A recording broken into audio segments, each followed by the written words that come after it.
Welcome to the Deep Dive, listeners.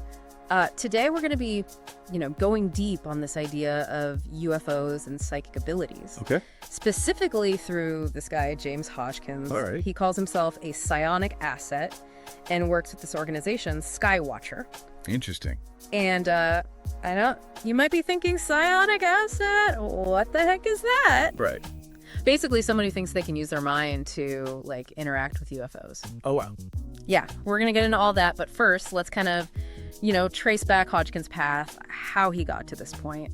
So Hodgkin's story is really interesting. It suggests that from a very young age, paranormal stuff was just normal for him. Like at 4 years old, he had this out-of-body experience. What, really? After a fall, yeah. Wow. And then he's talking about seeing spirits, having premonitions as a kid, even predicted his grandfather's death.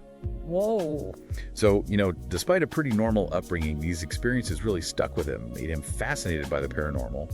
That's wild. And what's interesting? You mentioned his normal upbringing. It's like the total opposite of his family's connection to Roswell. Oh, right? I mean, talk about UFO Central, right?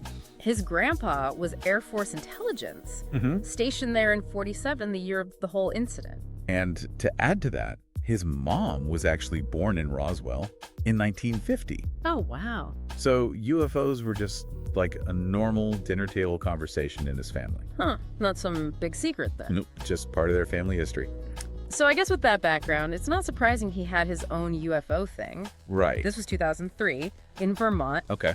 He describes this experience of missing time and being moved physically a mile from where he was. Wow, a mile. Yeah, crazy, right? That's wild. But here's the thing. What's that? He didn't immediately think UFOs. Really? It wasn't until years later, after reading Jacques Vallee's book, Passport to Magonia. Oh, interesting. It connects folklore, paranormal stuff, and UFOs. Right. That's when it clicked for him. Like a delayed realization. Exactly. And get this, he wasn't even trying to contact anything in Vermont. It just happened. So spontaneous. Right. Makes you talk about the role of consciousness and all this. Hodgkins is really big on that. Yeah.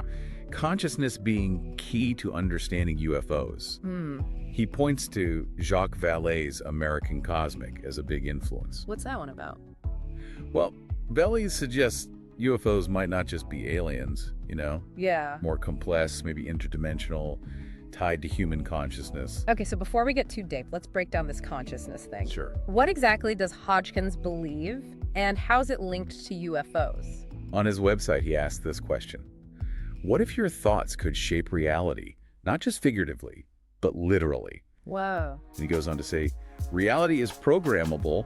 We are the programmers. He's not just talking about, positive thinking. No, much more radical. Our minds actually affecting the physical world, maybe even interacting with UFOs. That's the idea. Okay, so how does he explain programming reality? He believes certain people, psionic assets, Yeah. have stronger psychic abilities, Okay. and they can use their minds to interact with UFOs. Interact how? Call them down, ordering a pizza. Well, he claims he can channel information, basically receive it psychically. So what, a psychic download? Exactly. Has he given any examples of those? He talks about working with Dr. Gary Nolan. Wait, the scientist? Yeah, and during this session, Hodgkins gives detailed descriptions of exotic vacuum objects. What are those? Theoretical things that create a vacuum inside, maybe for advanced propulsion.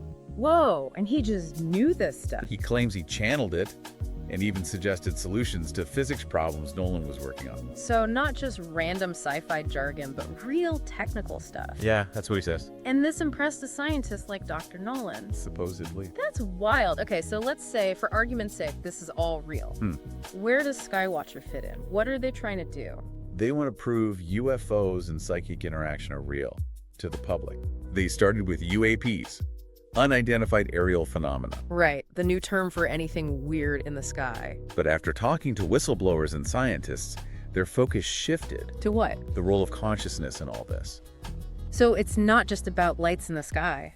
No, it's deeper. They're looking at the connection between our minds and these objects. Exactly. And Hodgkins is a big part of that, right? Oh yeah, he's networking with other psychic people, trying to figure out what psionics can and can't do.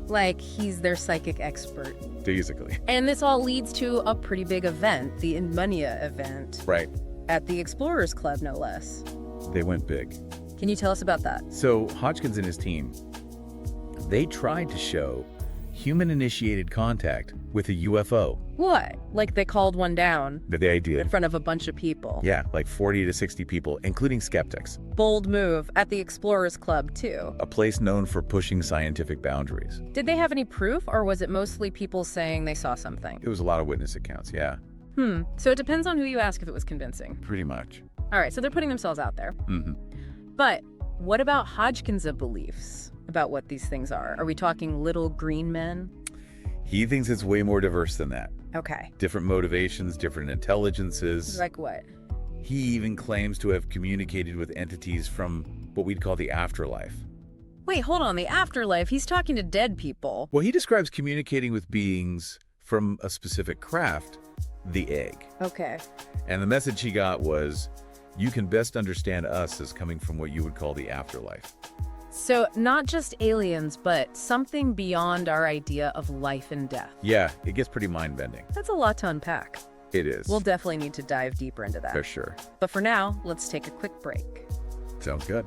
We'll be back soon with more on James Hodgkins and the world of psionics and UFOs. Looking forward to it. Stay with us. So before the break, we were talking about James Hodgkins, the psionic asset, and his work with Skywatcher, this group that wants to prove UFOs and psychic stuff are real. They're really pushing the boundaries. We left off on this idea that some of these beings might not be aliens at all. Right, the ultraterrestrial. Yeah, what's that all about?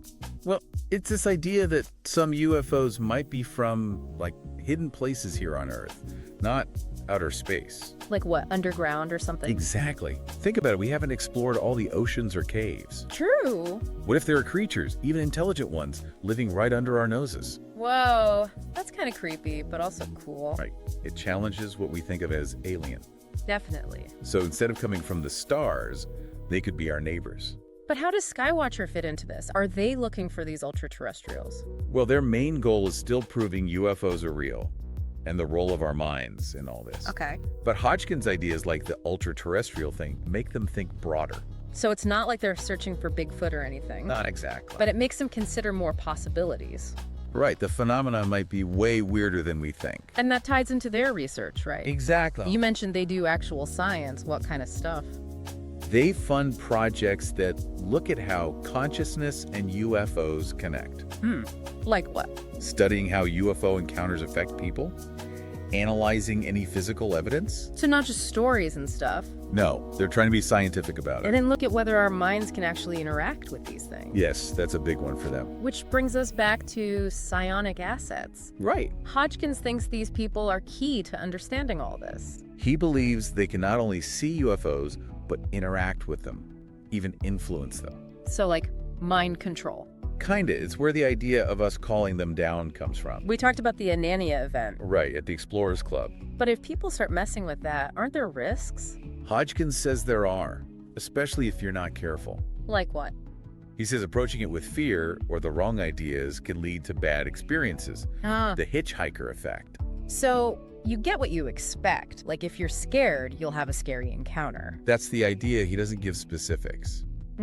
Mysterious. But he says to be respectful, humble, and really want to understand. So like good vibes only? Yeah, basically. But what about governments? Couldn't they use the psychic stuff for bad things? It's a valid concern. I mean, if it's real, someone could try to weaponize it. Hodgkins actually mentions the U.S. government using psionic assets before he claims they tried to, like, summon UFOs and then shoot them down. Whoa, that's dark. It is, which is why Skywatcher is pushing for transparency. Makes sense, so people know what's going on. They think openness and ethical research are important. So no more secret government programs.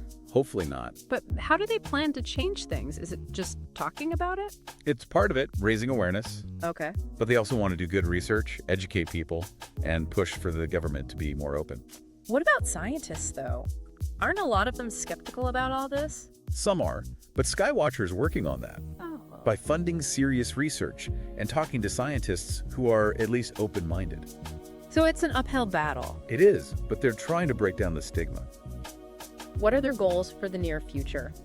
Their big goal for 2025 is to prove the phenomenon is real in a way that even skeptics can't ignore. How are they going to do that? More events like the Illimai thing, but bigger and better. Like what kind of evidence are they looking for? Using sensors to track UFOs, doing psychological tests on people who've seen them. Okay. Maybe even getting clear pictures of these objects. So combining technology and people's experiences. Exactly. They want solid evidence, something that holds up. But what about the misuse thing? Didn't Hodgkins say governments were messing with this stuff? He did, and Skywatcher knows that's a problem. So what's the solution? They think being open about it is key, talking about the risks and ethical stuff. So no more secrets. Right. They want to have a global conversation about this. It's a big task. It is. But they believe the benefits of understanding this outweigh the risks. As long as we're careful. Exactly. Okay, so let's say they succeed and everyone accepts UFOs are real. That's a big what if. What would that do to the world? How would things change? It would be a massive shift, for sure. Our whole understanding of science, religion, everything would be turned upside down. It would be like starting over. Think about religion if we're not alone. What does that mean for God, the afterlife? It would force a lot of rethinking. And science, what if we see technology that breaks our laws of physics? It would revolutionize everything we know. We could learn so much, but it's scary too. It is. Just because we get advanced tech doesn't mean we'll use it wisely. True, we have a bad track record with that. Which is why Skywatcher focuses on consciousness, personal growth, too. So it's not just about the tech. No, it's about becoming better people. So we can handle what we might find. Right, because this is a big deal. It changes everything. Well said. We'll be right back with more on this. Don't go anywhere. Welcome back to the Deep Dive. Before the break, we were really getting into it. Yeah, big questions. What if everyone suddenly believed in UFOs and psychic stuff? It'd be a huge change. Our whole world, how we see ourselves, everything. Totally. Like, who are we? Where do we fit in? All that gets thrown out the window. It's like we're looking through this cracked lens, trying to make sense of things. And then, bam, the lens shatters. Exactly. We got to figure out how to see the world all over again. From scratch, almost. Think about religion, right? Ooh, yeah. If we're not alone, what does that mean for God, heaven, all that? Some serious theological debates, for sure. People would be scrambling to reinterpret their whole belief system. You got that right. And science, forget about it. Right. Imagine seeing tech that breaks the laws of physics. It'd be like our textbooks are suddenly obsolete. A total scientific revolution. On one hand, it's exciting, all the new stuff we could learn. Right. Solving problems we never thought we could. But on the other hand, kind of terrifying. Yeah, who's to say we wouldn't just mess it up? We haven't exactly been great with power in the past. That's why Skywatcher stresses the consciousness aspect. Right. It's not just about the gadgets. It's about growing as people, becoming more aware, more compassionate. So we can handle this new reality, whatever it might be. Exactly. It's a package deal, the tech and the personal growth. Makes sense. It's like we got to level up as humans. Meet the challenge. And that brings us to the question, if they're already talking to us. Who's they? You know, the phenomenon, these beings, whatever they are. Right. What are they trying to tell us? That's the million-dollar question. Some people say it's all about peace and love, unity, that kind of stuff. Maybe a wake-up call for humanity. To stop fighting and get our act together. Could be, but others think it's more cryptic, like a puzzle to solve. Using our brains, our gut feelings, even our spirituality. All of it, like we got to use every tool we've got. So where does that leave us, right here, right now?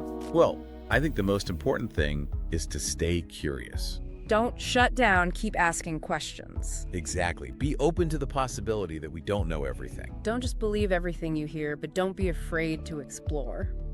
Have a healthy dose of skepticism, but don't lose that sense of wonder. Because we're all part of this big mystery. And who knows what we'll discover along the way. Maybe even learn something about ourselves in the process. That's the real prize, isn't it?